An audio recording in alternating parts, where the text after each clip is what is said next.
Whatever happens, dude, best of luck. You win, I support you fully. My name is Garza, and I'm running for governor.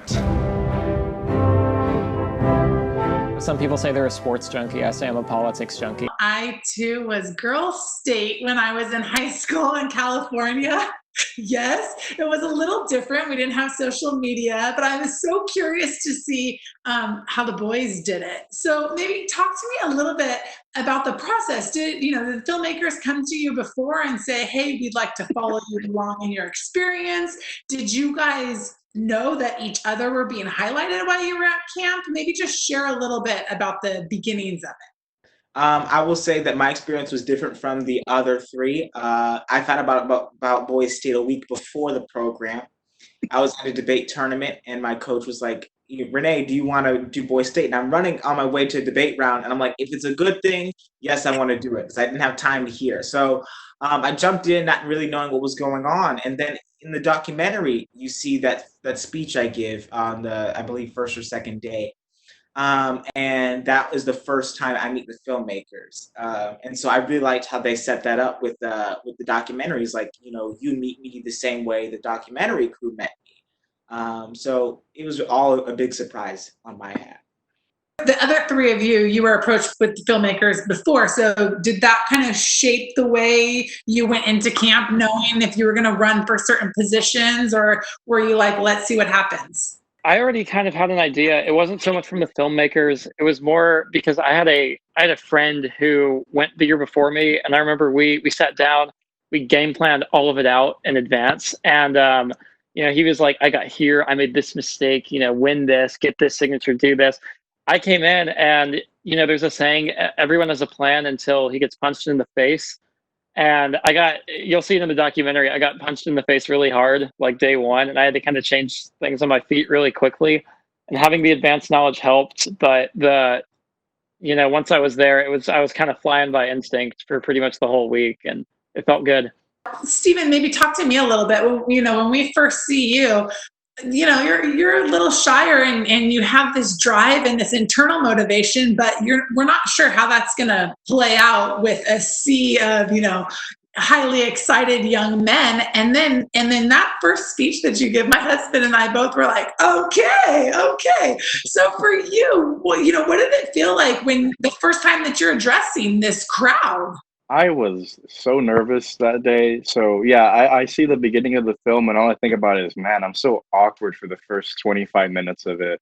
And I think it's really interesting to see myself in the film kind of get more confident in myself the further along I go, to where I know that I have, the crowd with me, or I know that I have an audience with me. The directors of the film didn't know that I could give a speech like that. I didn't know that I could give a speech like that. I never had before.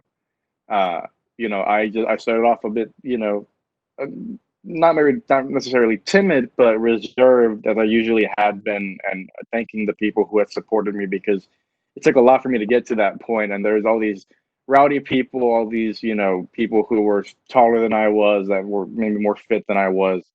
But then I got into it, and it without giving too much away, was able to propel me forward. And nobody saw it coming, I think, which is why it was a big surprise. And if you remember Robert's face, I don't think he saw it coming either in the film. So that definitely is a highlight for me, highlight for the crowds that have watched the film that I was there for. That speech completely blew me away when I heard it. I had thought that whole time, there were like 15 of us up there. I thought out of the 15 who had already gone that I had the room, and then you came up and you gave that speech. That knocked me on my butt. That was impressive. I was blown away. Well, it is one of those things that when you guys were in the midst of it all, it's fun and it's exciting. And then when you have a chance to kind of sit back and reflect, or see the film all put together, I like the idea that you had this kind of room or area where you would go out and reflect with us as audience members, kind of your thought process. Should you pivot? Is it more important to win, or do I keep my values? If I keep my values and I don't win, can I make a difference? Talk to me a little bit about some of those inner workings and how vulnerable it makes you, because millions of people get to see you guys working it out on screen. That's a very tough place to navigate.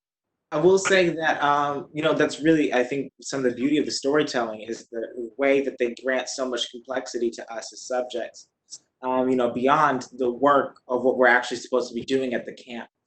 I will say that there's also so much that the documentary wasn't able to capture. There was over 300 hours of film that were like cut into this, 1 hour, 49-minute package.